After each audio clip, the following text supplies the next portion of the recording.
الو السلام عليكم. magacaygu waa salaad muuse maxamuud insha allah janaalka magaciis waa salaad Somali technology. halkan insha allah waxay igu soo gudbin doonaa koorsooyin kala duwan sida qofka doonaya inuu noqdo web designer, HTML, CSS, JavaScript, PHP. insha allah kuwaas way igu soo gudbin doonaa qofkii jecel inuu noqdo web designer. nagasta qofkii doonaya inuu noqdo software developer sida telefonada mobilada apps-kooda application-aadkooda kala qofkii doonaya inuu developer ku sameeyo Java, C++ and something else. insha Allah waa step by step. hadda waxaan jeclahay inaan idin bilaabo koorsada lagu magacaabo C language. halkan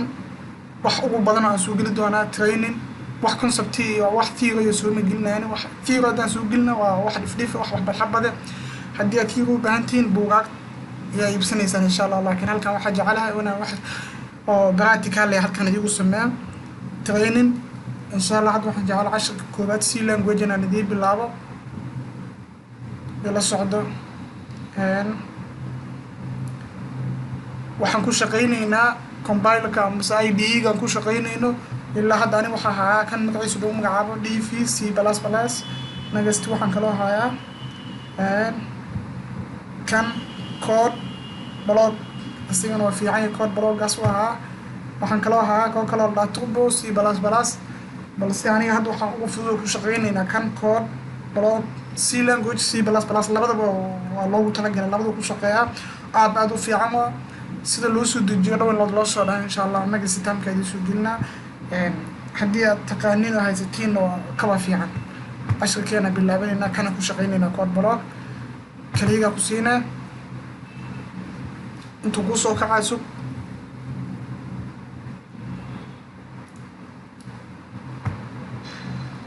first page kan ku soo kaco waxa leedahay file meesha ku taala kaliya ku siinaa new atage, then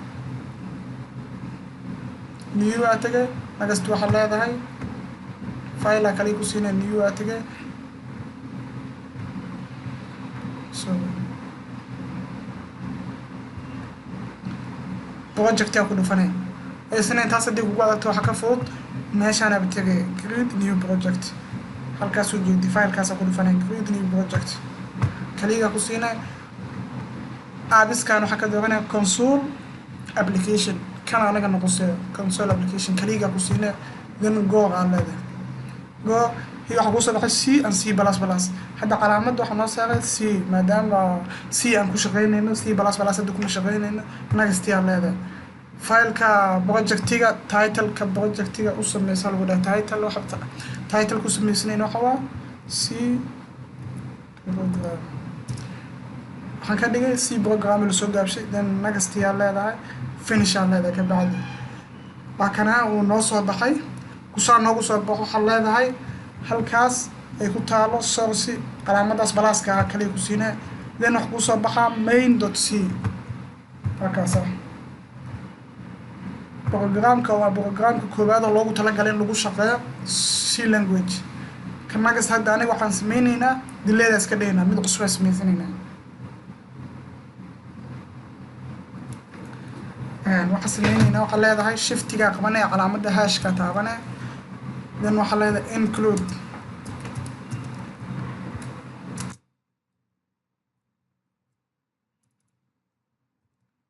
calaamada waxa qaadanay less than loo yaqaano stdio.h leedahay calaamada greater than loo yaqaano adana soo qaadanay. then waxa leedahay next inta aan leedahay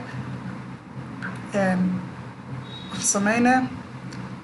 shift hash leedahay include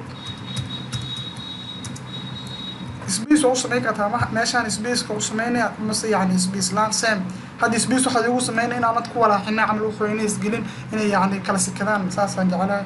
laakiin space laan waa sameynaa caadi waa isku mid waa conio.h leedahay conio.h. then calaamadii greater than soo qaadanay space hadana u sii banayso si yani wax noogu kala sikadaan. waxa leedahay inti main soo qaadanay. then calaamada wax soo qaadanay bracket هذا هاي printf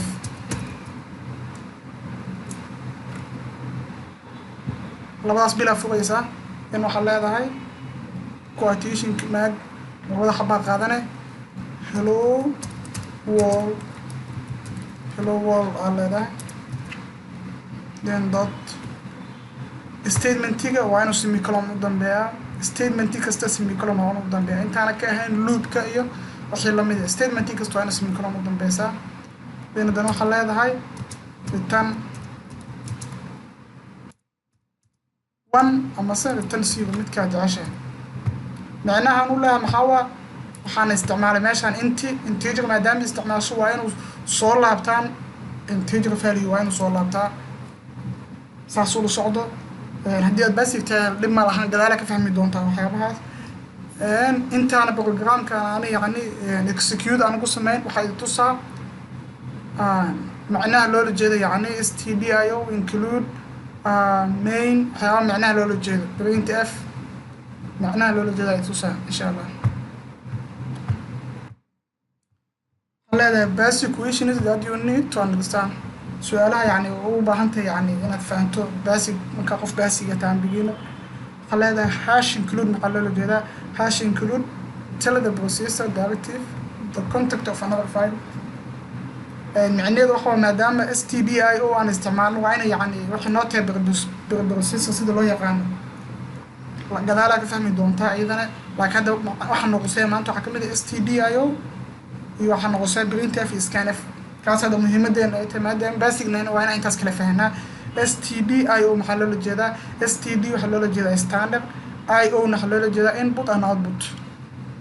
macnaha wuxuu taagan input iyo output waxa dhan aan ku shaqeynayna anigu waa input iyo output iyo output maxaa noo marka input iyo output waxa noo printf iyo scanf printf maxay u taagan tahay printf is used waxa loo isticmaalaa to show display or output printf output aan u naqaanaa tusaale kale markii waxina daabacdo doonayso printf ku dhufana printf wixii way ku soo daawacmaan shaashadii ku imaanaan marka printf waxay noo shaqeysaa ama inaga caawinaysaa display ama output inaan yani helno scanf aydan maxay ku shaqeysaa maxaa yani u taagan tahay scanf aydan input tusaale kale in ingiliisiga taa magacayga kale ama tusaale kale tiro kale dadku laba saddex af waxa isticmaal scanf isticmaale si language wixii la isticmaalo printf iyo scanf la isticmaala .h aydan maxaa loo yaqaan .h waa header file okay stdio.h haddii aanad ku soo qaadanin header file-kaada printf iyo scanf ma kuu shaqeynaa main asigan maxaa loo yaqaanaa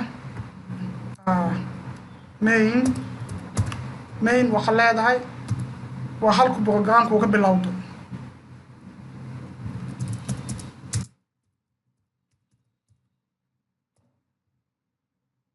mas waxa loo yaqaan entry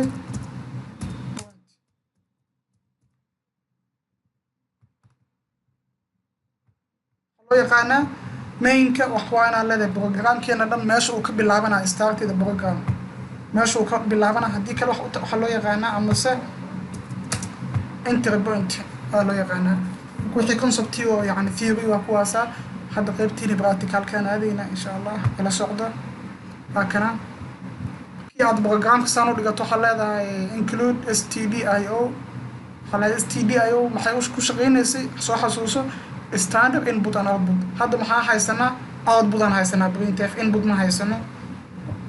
okay input maxaa waa scanf hadda maadaama qaadanayno lesson 1 scanf kuma shaqeynaa next lesson insha Allah ku shaqeyn doona adika step by step adika fahmi doona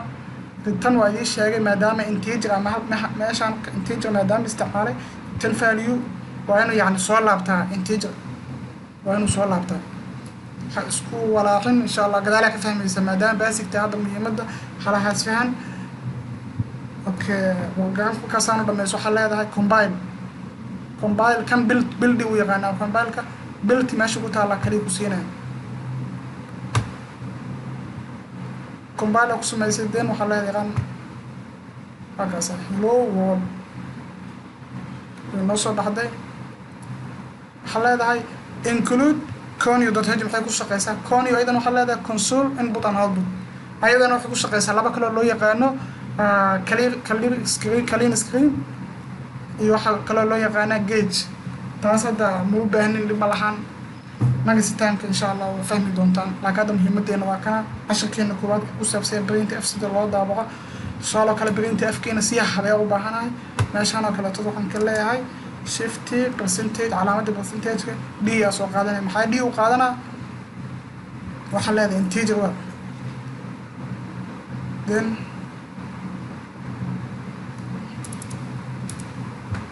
for example waxaan doonaa hello world-kan inaan yacni ka sameeyo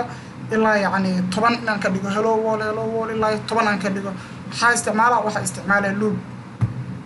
loop hadda maadaama baasignan loopka ma fahmaysa laakiin diga tusaale ahaan iskaga sii qaadana camal intii aan leedahay tusaale oo kale character a oo iska qaadanayna amase I oo kale semicolon aan leedahay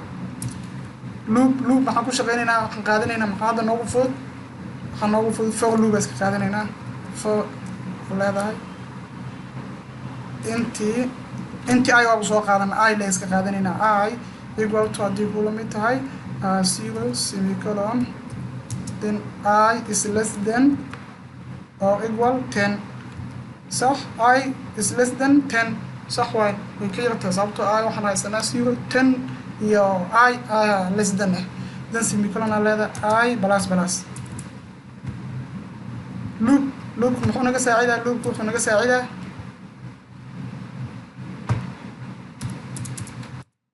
wuxuu naga saacidaa loop macnaheedu waxa waaye again and again execute again maanta waxba ku soo celcelinay loopka waxaasuu naga saacidaa hadda waxaan leenahay hello world-gaas waxaa la rabaa ilaa 10 mar inuu soo laabto waxaan leedahay save aan leedahay then hello world wax kasta laakiin wax space uma dhaxayso markaad doonaysa in space u dhaxayso new line waxaan sameynaa meeshaan waxaan gelinaa new line calaamadda backslash ka soo qaadana n aan leedahay backslash new line then waxaan sameynaa so compile ku sameynaa then aan leedahay waa kana hello ilaa 10 ana si habeynaa doonaynaa dhibicdaas ka bixinaynaa meeshaan dhibicda ka bixinaa meeshaan waxa uu sameynaa shift percentage d maadaama I waxa waa number oo integer waxa uu qaadanaynaa d ku mashquulan hadhuudi yani wax hadii ku adkaada hadhuudi gadaal ka fahmi doontaa dhib ma lahan lesson iska dambe hadda iska tusaale leeyahay tahay waa kana hello world so shift percentage كما I هذا يصحنته عارفنا hello world 0 إلا hello 10 0 up to 10 طبعا كاس عندها بعنا أو hello world ما كل لوب كنا كساعدة يعني execute أما زين execute كأنه نوع سماه يعني again and again إنه صار لعبته أنت دابق إلى هذا hello world أنت دابق إلى هذا برينتف hello world تاسبه shaqo badan ay noqonayaan loopka wuxuu ka saacidaa in si fudud ku daabacato walax badan loopka yani muhiimadiisu waa kaasa marka hadda muhiimadeena casharka maanta waxa waa hello world muhiimadeena waa kaasa ismkeen muhiimadu ku saabsanaa waa hello world-gaas akan compile ku siinaa ma walba wax ka bedelasho waa inaa compile hada then wuu jeegrayna kadib execute leedahay كان hello world عشان كنا كوبادو كوساب سنة hello world معناها لولا جد stdio كوني main printf إن شاء الله أنا فهمتينا فيلا next lesson لا صعد إن شاء الله بيج كان سبسكرايب سيادو له صعد تحشر هذا دم إن شاء الله بحي السؤال وبعنت أنا كومنتيجا كسودي ولا يجي جوابه إن شاء الله